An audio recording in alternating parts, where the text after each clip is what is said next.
So let me explain just like a little bit of my thoughts around the weekly updates. From a personal perspective, I frequently have this experience of feeling too full. It's just the way I've described it for many years.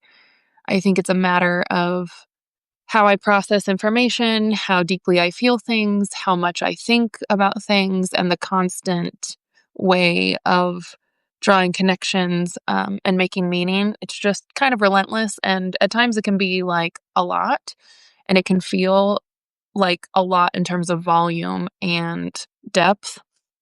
So, part of my practice that I wanted to create for myself was some structure of being able to share the process.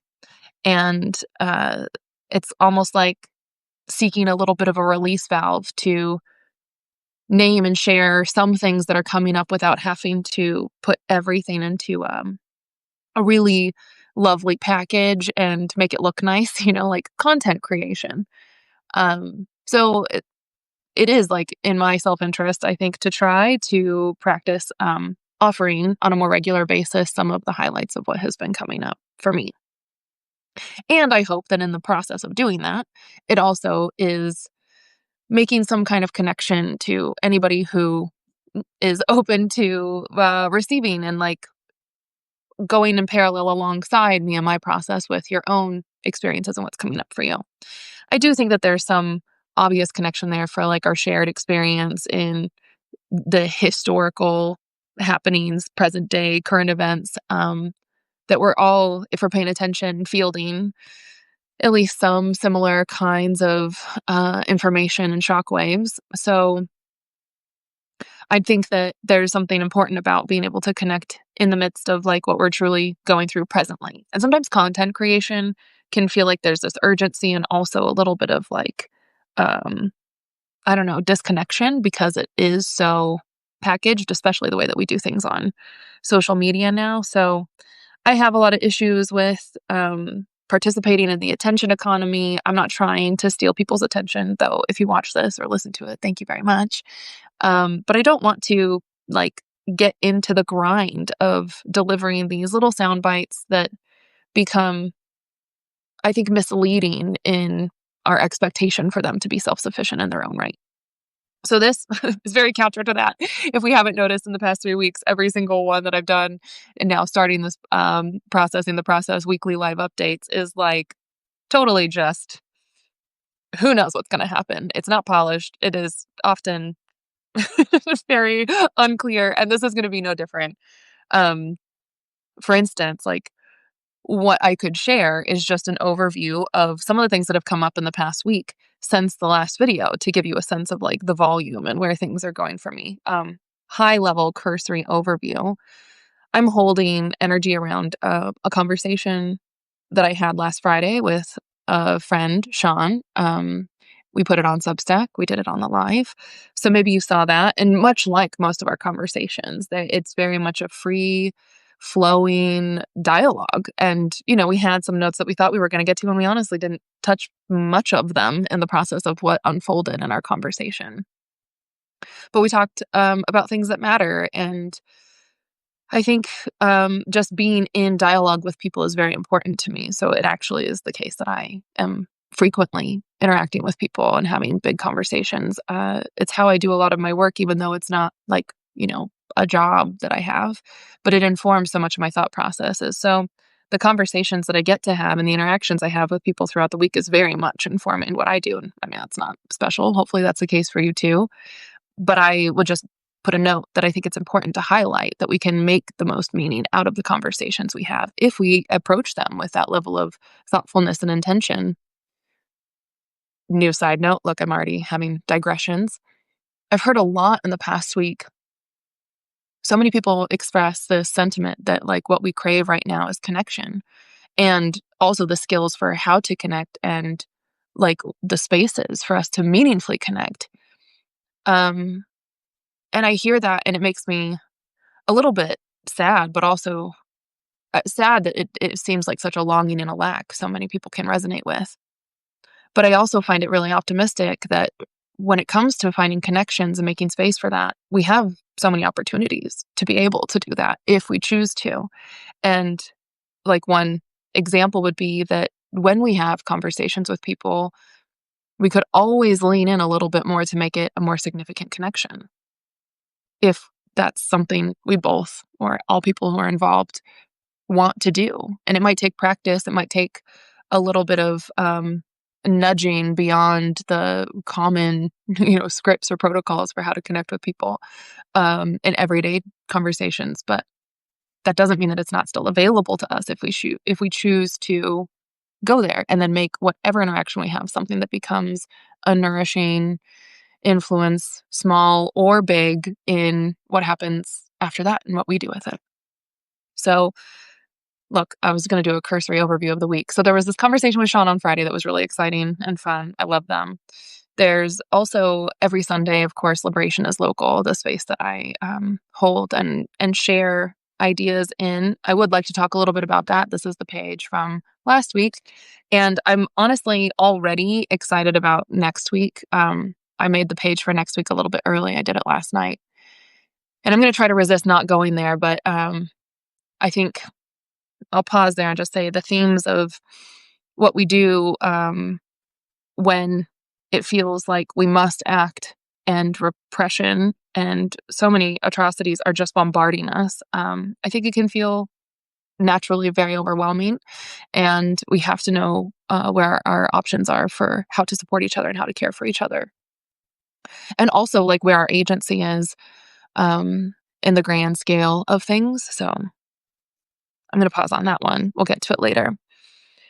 Moving through the week, on Sunday, there was also my second part of a series that I'm calling The Gadfly, which actually the Gadfly is just the overarching title I use for the stand-up philosophy that I'm pursuing. And we're doing in town right now where I live a 3-part series. So the second part was on ethics. The first part was knowledge. The second one's ethics. And the third one that's coming up in a month is power. So talking about the Gadfly as this attempt and project of stand-up philosophy is really very much like front and center too. And the topic being on ethics resonated with some of these other themes that were just kind of woven throughout the week around justice and morality and right and wrong and legality and rules and norms, and then what it feels like in our bodies to challenge norms, that especially the norms and values that are oppressive or violent and damaging. And if we do go against those, then what does that require from us in terms of our practice and our capacity and our constitution to do it? Right next to that, thinking about the Gadfly, I ran into somebody in town who we also just ended up having a spontaneous conversation. Go figure. And this person, Nick, he's a friend, and the way that we've gotten to know each other is very, I think, appropriate. It often happens where we're just in town and we cross paths and then we start chatting and then we sit and then we talk for hours. And we had a really lovely conversation, which is not surprising, about comedy and philosophy, because the ways that we have met each other is that he has done stand-up philosophy among many other artistic endeavors, and I, as a philosopher, have floated around the periphery of some spaces in comedy, mostly because of my interest in it. And as an artist and a creative and a comic for Nick, and then me as a creative and a philosopher, and trying to always engage people, what we have in common is much the passion and the drive to create, but then also the experience of how we share that with people and the dependent relationship you have on an audience if you're going to survive in terms of any kind of financial security or career opportunities that move into something additional to follow from a one-time event. So as we age in our careers or our creative projects, we were both talking about the messages and the fortitude, or what kind of mentality it takes to keep creating when you're not getting the opportunities to have that be sustainable, or it's not we're not in the conditions where creative expression and the arts are really sustained anyway, but they are critical. And sometimes that's what we want. But sometimes then that starts to lose its fire in our own daily routines. So, anyway, I'm not going to go too much into that right now because Nick and I had such a good conversation when we ran into each other about all of this that we decided he agreed to join me actually on this live in a couple of weeks. So, I don't know the day actually, November 12th or something, whatever a couple Wednesdays is from now. Nick's going to join me and it'll be really fun to have just kind of the thoughtful conversation around what we usually do, which is like culture, politics, art, creativity, the process, the what you have to be and bring to it, and then what happens if you just stay committed on your own path, doing your own thing in the larger structures of society. So and then finally on that, like another thing that happened was I ended up going to this poetry workshop a couple of days ago, which was beautiful. And I haven't done much poetry workshopping, though I often miss writing in a poetic voice. And I think that's appropriate because in the thoughts about, if you're following the threads now, it's going from creative expression into sort of ethical questions, our choices of how we engage, and pushing back against norms. But when we're trying to do that, it depends on the audiences that we're connecting with or the groups that we're trying to communicate with. And there's always the awareness of how that's going to be perceived. So poetry is interesting because poetry, I think, speaks to some of our deepest feelings. Many of the people that I look to as teachers who have shaped my thought so much are really poets at heart. Like Audre Lorde is a really good example. Audre Lorde is well known for her essays, but unfortunately, I think she's less well known for her poetry. And that was even my experience of being getting intimate with her work. It didn't start with poetry, of course, it started with The Master's Tools. And that essay, which is just so famous and important, but I feel like we've missed something if we don't actually engage with people in the heart of their voice. And for people like Audre Lorde, that is grounded and it starts from a place of poetry. So being in this poetry workshop was really fascinating because, we were given prompts and we had to do short little writes, and I wrote a couple of things, and I love writing in a more poetic voice. I think that in the past 15 years, I've lost it some, and especially in the way that I do public writing. And that makes me sad, but I also know it's an extreme point of frustration because I feel like there are times when I get so caught up in trying to explain something that I can't actually express something. And maybe people who write or do art or are poets can fully understand that tension. And kind of if the the issue about how we connect with people or the norms that we might push or the things that we might reject in terms of accepted ways of doing things or the prescribed ways of doing things. The choice to maybe be not clear because it is so poetic or it leaves so much distance in between the ideas and the feelings of our words, that to me is a very important choice and a brave choice in many ways, and something that I respect and admire and am honestly trying to lean into a little bit more myself. So I'm not surprised that from the conversation with Sean on Friday, which we intended to have be some kind of callback to Nietzsche's belated birthday from earlier in the month in October, and then going to this poetry workshop, I just found myself picking up a copy of Nietzsche's Thus Spoke Zarathustra, which I think is a beautiful book. I've always loved his writing, and it resonates with me in a way that is complicated because I am disappointed and frustrated by the fact that I don't know his writing in his own first language, and I only get it through translations into English, and then it depends on the translations of the translator. So I actually purchased a different book or a different translation of Thus Spoke Zarathustra because I wanted to compare the felt expressions of the words from different translators. But in the meantime, I was reading the copy that I have, and I returned to it in yesterday during the day and then also in the night, and uh, felt really moved by it. There's something I've talked about Nietzsche before. I'm gonna pull this out right now. I drew this little page once about like my first date with Nietzsche in graduate school and what it was like to like encounter his books, but especially his own like analysis or presentation, I guess, like explanation of his work and what he was doing in Ecce Homo, one of his books, and how it felt so intimate to be able to get to know his take on his work and what he thought he was doing. But when you read something like Nietzsche, for instance, that is poetic and lyrical and metaphorical, it can leave us, moved, but then also maybe there's that distance between what somebody was intending to say and the interpretation that we have of it. I don't know. Part of me had this idea that I was like, maybe I'll get on this Substack Live and I'll be reading Nietzsche all of a sudden.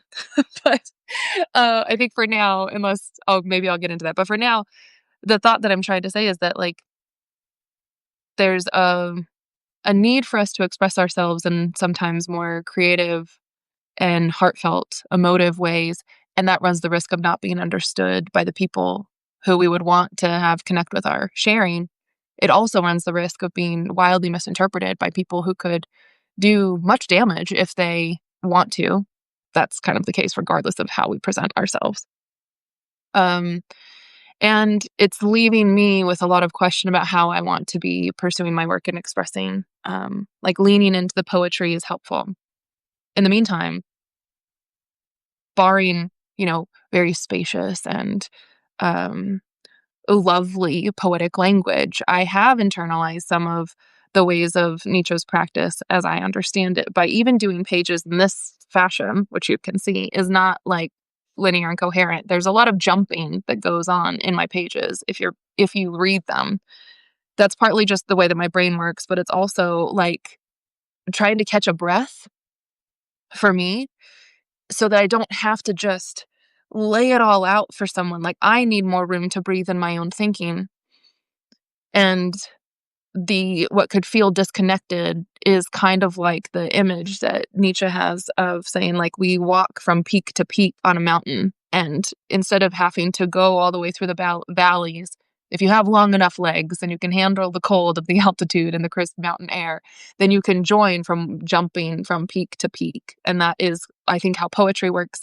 And in my effort, that's how I'm hoping my pages will work, because like I said when I started this video, for me, my experience is often that I'm just too full, and it's overwhelming to try to share all of it in the granular details. So if I can give it in spurts and in pockets or in paraphrases, or echo Nietzsche and offer a parable, or maybe even an illustration, or lean into some kind of poetry, all I'm trying to do is practice like the expression. And I feel like that could be an offering for all of us to go back to again where I started, of the longing we have to connect with people.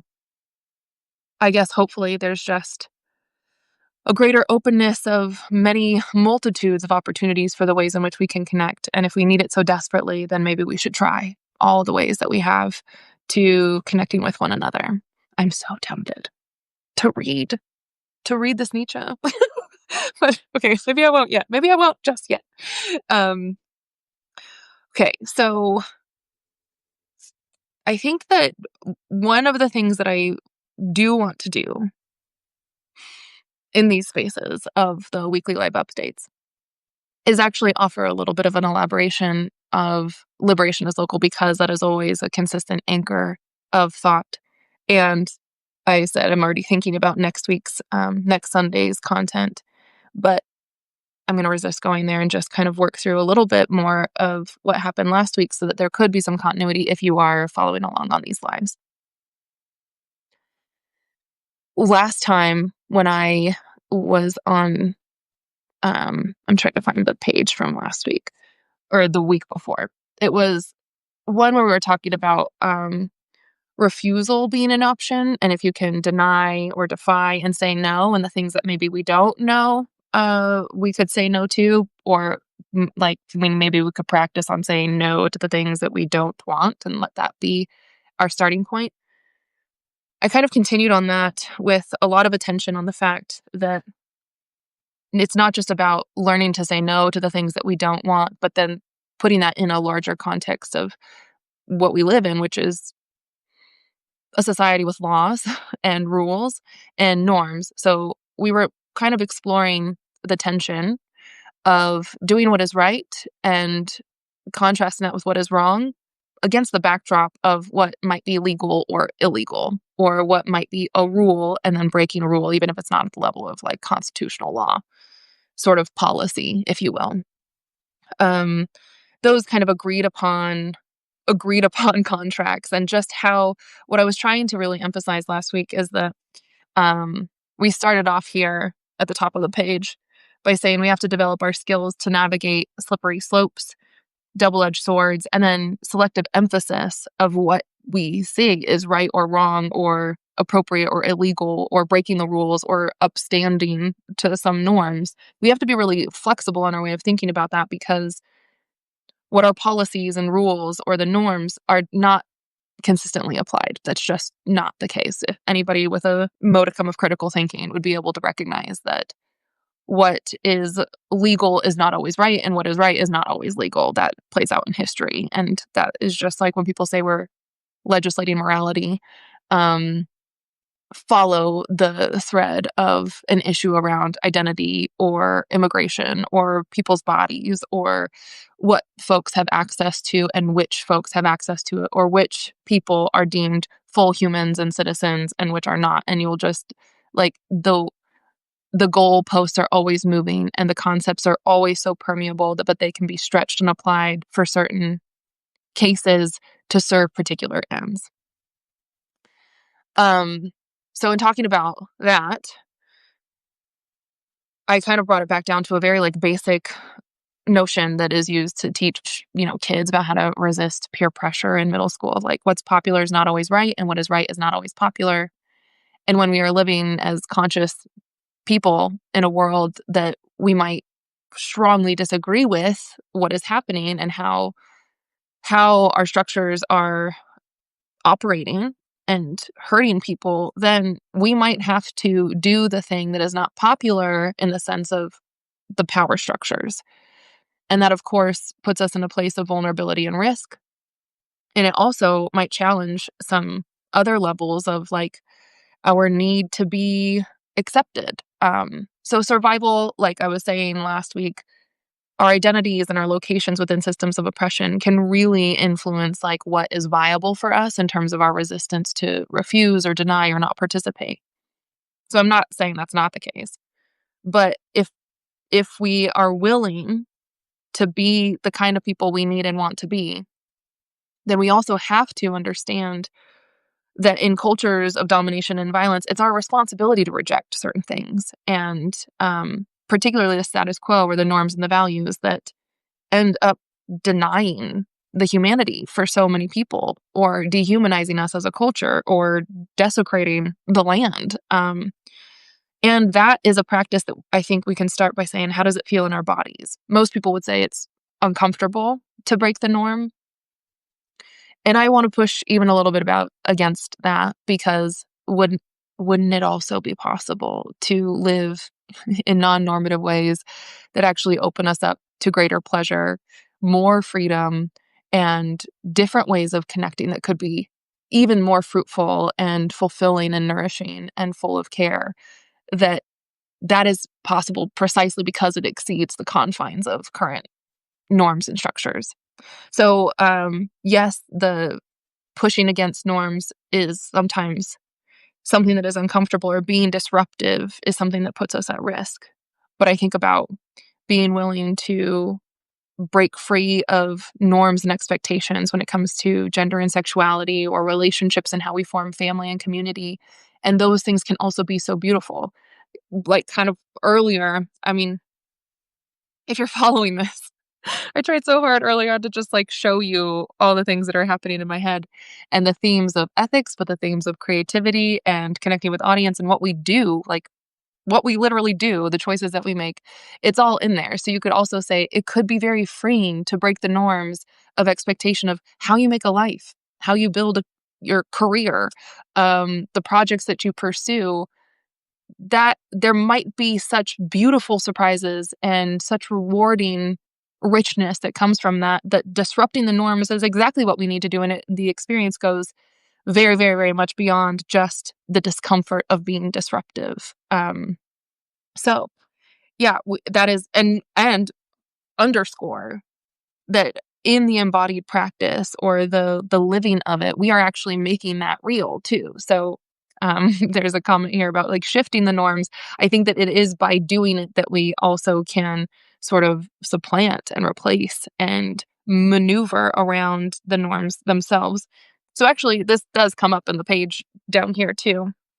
Um, there's, I offered this super helpful definition of politics that I've just leaned so heavily on for like over a decade. This is going to sound like disconnected, but stay with me. Let me back up just a couple steps. Okay. So like when we're talking about right and wrong, what's legal, what's not legal, norms or rules that we might have to follow or break or test or stretch, um, there's the way that we can find ourselves in that and know how to move with our choices is by like always knowing our end or the values that we're operating from. That's the way that we can have that flexible mind to be able to critically discern when there are slippery slopes or double-edged swords or a selected emphasis of how certain rules are being applied, when otherwise it's inconsistent when it's applied to like a different group of people. So we ground ourselves by knowing our values, by knowing our ends. And in shorthand form, we would say the values or the ends, the way that I'm talking about is like collective liberation. I just want everybody to be free. And I want everybody to be able to thrive and have safety. So we clearly live in a status quo where that is not the case. The norms that we exist in leave a lot of people wildly vulnerable and threatened. And so those are precisely the areas that I think we want to try to push against and shift. And sometimes we might have to stretch or break some rules to get there. So the politics definition that I was sharing that is so helpful, it's coming from actually an epistemology essay by Linda Martine Alcoff. And it's like an old essay at this point. And epistemology is about like knowledge and belief. So the title is how is epistemology political? But she gives this definition of politics that I find to be just so helpful that I've used it outside of even the questions of epistemology. So in general, I now apply her general notion of politics, and she describes it as this. I know that she says, by now it should be clear that when I'm talking about politics, I'm referring to anything having to do with relationships of power and privilege, and how those relationships are maintained and reproduced or contested and transformed. So politics is anything having to do with relationships of power and privilege. And if you look at the world through a certain kind of lens, everything is about relationships of power and privilege. So then we're looking at whether or not those relationships of power and privilege are maintained and reproduced or contested and transformed. That means everything is political. And then the other implication that we can pull from that is that anything can be an opportunity to contest and transform existing relationships of power and privilege, particularly those that are unjust, violent, and detrimental to like humanity and the planet. So I like all of that because justice to me is more about the morality and less about the laws, like trying to right these wrongs of history and the present day. And anything that we have in terms of politics, we're not talking like rights of Democrats or Republicans or party kind of notions, but instead recognizing that politics is also grounded in this sort of fundamental assumption of values that we can test and transform the power dynamics because the power dynamics are fucked. So anyway, where was I going with all of that? I don't know. But the opportunities for doing things differently abound. Everything is political, so anything can be an opportunity to shift and contest and transform power relationships. And I'm going to try to pull a thread here that is, back to the simplest things. I think we need grand scale revolution, but there's also so much power and potential when we can refine our discernment and recognize that even the smallest moments are opportunities for us to contest and transform those very power dynamics, whether that's again in our family or in our conversations with strangers or the way that we do our work or the work that we choose to do and how we choose to do it. Um, I was gonna maybe I can offer this to a little overview too about the stand up philosophy. I'm reading a comment right now. Uh, okay, the comment from someone on the live is about a book called Straight Edge and Radical Sobriety, and there's a recurring theme around the idea that squatters inhabit liberated spaces, and I think that's very true. I mean, the radical notions of like sort of rejecting what is deemed to be necessary, which borders right next to like what's appropriate, is wonderful when we can see that immediately opens up like so many other possibilities for how we could do things. Like we don't have to take everything for granted that just because it's the way we've been doing it means that it's the way that has to be done. And some of those people who are acting so far out of the norms and the normative frameworks can be those that we can look to as like, if nothing else, it's possible to do it differently. I love that mentality. I could give other examples of how I've like really internalized that for myself as like an encouraging note that if nothing else, you can look to people who have done it radically differently. You might disagree with it. Maybe the outcomes didn't result in the kind of grand scale changes we were looking for, but there's something very important about even being willing to try it differently or being willing to recognize when somebody else does, because it's just this little like call out to say like it could be otherwise. um I'm even thinking now of a book title. I don't have it here, but there's a title of a book on a shelf in another room that's like the world could be otherwise. And I think that is an incredible seed and starting place of we just have to actually believe that it could be otherwise first. And then we start to see all the examples of otherwise. All right, fuck it. I'm going to read this. I'm going to read this paragraph from Nietzsche. Finally, you tell me if it makes sense. I think it will, but and then I want to get back to the Gadfly and the ethics stuff and my grand punchline that I offered everyone, because I think I need to talk a little bit more about the stand-up philosophy and my strategy of what's going on here. I need to make a note too. Gadfly. And then something I want to talk about my process. Oh God, we're already at that time. Okay, maybe not. I'll tell you another book. Hopefully. I just want to go meta again on this process. Okay, so we'll end with a little bit of a reading of Nietzsche, and then I'm going to pull it back around to explain some of my strategy here in the process that I'm trying to do by sharing all of this stuff. Here we go. This is from this version of Thus Spoke Zarathustra. Again, I'm waiting for a different translation that I just ordered.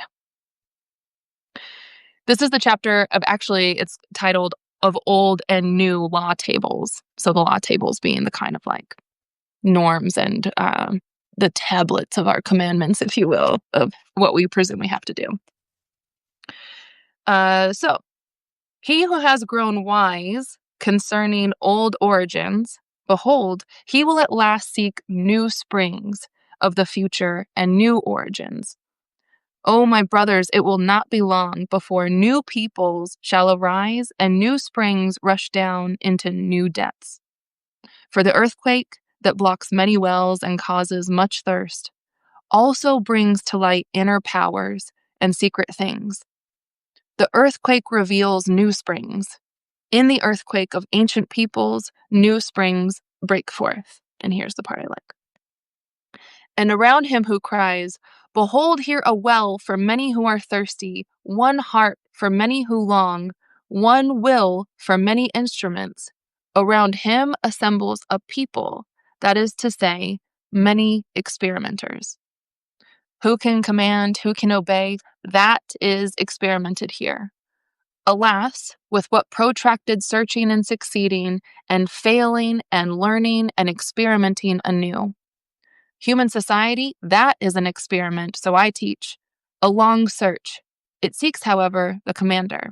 An experiment, O brothers, and not a contract. Shatter that expression of the soft-hearted and half and half. Okay, well, we could go a lot into all the controversy around Nietzsche and how these, like, very provocative statements could be interpreted, but one thing that I love about Nietzsche so much is his very much insistence on experimenting and trying, and if there's a strong theme that comes from Zarathustra, it's this, like, elevation of the people who try to do something differently, even when the trying is something that brings about one's own downgoing.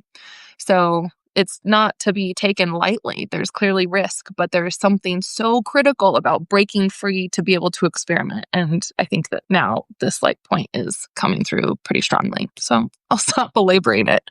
But now I'm going to end a little bit with some thoughts around, I guess, the stand-up philosophy as one grand experiment that I'm trying to do. I'm really pleased that on Sunday night it went very well, and it's kind of an improvisation actually to figure out what stand-up philosophy could look like and the potential for it. But my overall goal is to be able to make telling the truth a good time. And I think that why this is helpful is that one, people are very afraid to talk right now about issues of like justice and I mean, diversity, equity, inclusion is like in the trash can now, being totally banned, and funding for it is being threatened if you utter such words. So, personally, in my line of work, I'm very feeling the sensitivities and the vulnerabilities about people are so trepidatious and cautious around what we can actually be talking about openly. And I hope that there's room for things like comedy to still be a cultural lane where we can engage in certain conversations because there's sort of the expectation of it to be challenging. Um, as long as, we still have like the ability for freedom of expression and that kind of stuff. So the philosophy is not, I'm not trying to be a comedian, but I also know that we can break the norms of how we learn and how we talk about things and let that also be a very freeing and enjoyable kind of pleasurable experience. That's a through line through all of my work. And it was great because then you get to experiment, like I did on Sunday night, with presenting ethical considerations and the kind of like a ethics 101 class in a public forum that is not a classroom. It was at a pizza lounge and engage people in thoughts that are how do we be a good person in a very complicated world? Yes, you could watch The Good Place. It's basically as good as an ethics intro class. But what people don't often show is what I think is the most helpful ethical kind of framework. So I did a little maneuvering. I took people through this whole arc of an experiment, an experience, and landed on something that is to me like my ethical framework that is very easy to comprehend when we come from an existentialist point of view. That was basically like, use your freedom to open up more freedom for others. What does that mean to be a good person? Make it easier for people to do the right thing. Open up more freedom for others. Make it harder for people to do the wrong thing. That's where we get into the like sabotage and undermine or challenge and resist. And then if you are in this same construct of use your freedom to open up freedom for others, then a bad person would make it very easy for people to do bad things. It would make it, you give the tools, the technologies, and the money and funding to repress and do more bad things. I don't like that. But you can be a good person and do bad things. You can be a bad person and do good things, depending on how you frame it. I don't want it to get too complicated. Make it easier for people to do the right thing by opening up more freedom for others. Make it harder for people to do the bad thing, which is closing down freedom for people. So in a public forum at a pizza lounge, I'm trying to say we can offer some real like conceptual tools for us to make sense of our lives and then also build community and connect around that because that's how we're talking. Okay. Last point, because I know I'm like way over. I almost said like this live could go on for an hour because I just have so much and have been thinking so much. And already we've like circled many topics. The last thing I wanted to share, because it's just been on my mind when I think about why am I doing this? Why am I on these lives? Why am I sharing like this? It's so disorganized and unpolished and a little messy and very much in the flow of the process. But I think I finally made the decision that what I'm ultimately trying to do is share as candidly as I can what is truly present for me and what I'm thinking about. I need to do that to relieve myself. But also, I think it's kind of my experiment of like, what happens if we say, here's the truth of what I'm thinking, and we share that publicly. Now, I think the very first one I did, I acknowledged some things should not be public. There is real strategy and value in organizing and mobilizing in a covert and more secret way. I'm thinking about like how we protect each other, how we give each other the resources and distribute what we need might definitely require some like underground operations so that they don't get stopped or infiltrated. And yeah, obviously. But when it comes to like the core truths of our beliefs and the values that we want to be like grounded in, I think it's worth risking putting those things out there. Not because I'm super invested in the moral conversion of people who do not agree that we should be opening up more freedom for others and are hell-bent on cutting people off from their freedom. I'm not trying to say, here's a way of thinking about liberation or these, radical ways of doing things that at least show us things could be otherwise. I'm not trying to hide that because I believe in it so much. And I know that there's a risk. And the last thing I wanted to say, this is going to be odd. It's like, what a what a whimper to end on. But there's a book that has really stuck with me that I think resonated because it spoke to these issues I've been myself mulling over for decades, which is Naomi Klein's Doppelganger. I read this book in the spring and it just really struck me because she went into a full-blown, in-depth, like fully committed investigation of what happens with the reflective, she even refers to like the mirror world, the reflective tendency of when we say something from a progressive point of view and it gets co-opted by the not progressive side of things, such to the point where it can even become confused, which is why, like I said, we have to sharpen our critical thinking skills and be able to navigate the slippery slopes and the selective emphasis.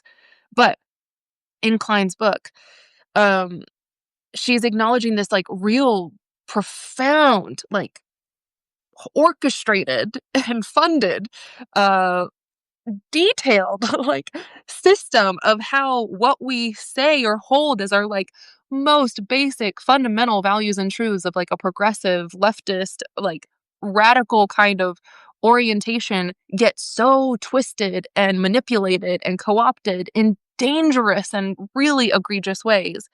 That is a risk that you might say like, well, then why would you put the truth out publicly when we know it can be weaponized and co-opted in really horrible ways? Okay, I could go into this more, but suffice it to say for now, I think this is a risk we have to be willing to take.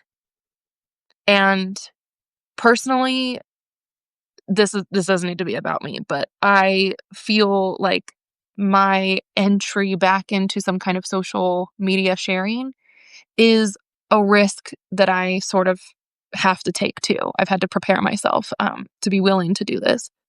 And part of what the constitution I'm trying to develop to enable myself to do this is also, I'm just going to leave it on this one. It's also a real honest acknowledgement that like I could be fucking wrong. I could be wrong. This could be a huge mistake. This could be worthless. Maybe I'm putting all my energy into like the very wrong directions and I should be funneling my attention and putting all my resources behind other ways of engaging with the moment and being in community. All very, very, very much viable possibilities. I could be wrong.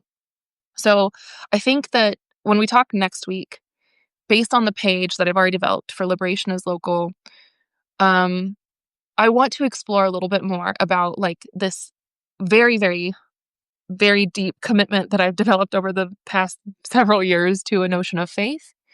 And I want to add on to that there's something about a good faith effort. I don't know. I think that so much of us, like when we're trying to figure out where do we plug in, what is our lane, we can't do everything. So what can we do to the best of our ability and know that we might be wrong, or maybe that's not the most important, the most impactful thing to be doing. Like, I want to hold some room for a good faith effort when it's grounded in the real truths and the values that we fully believe in.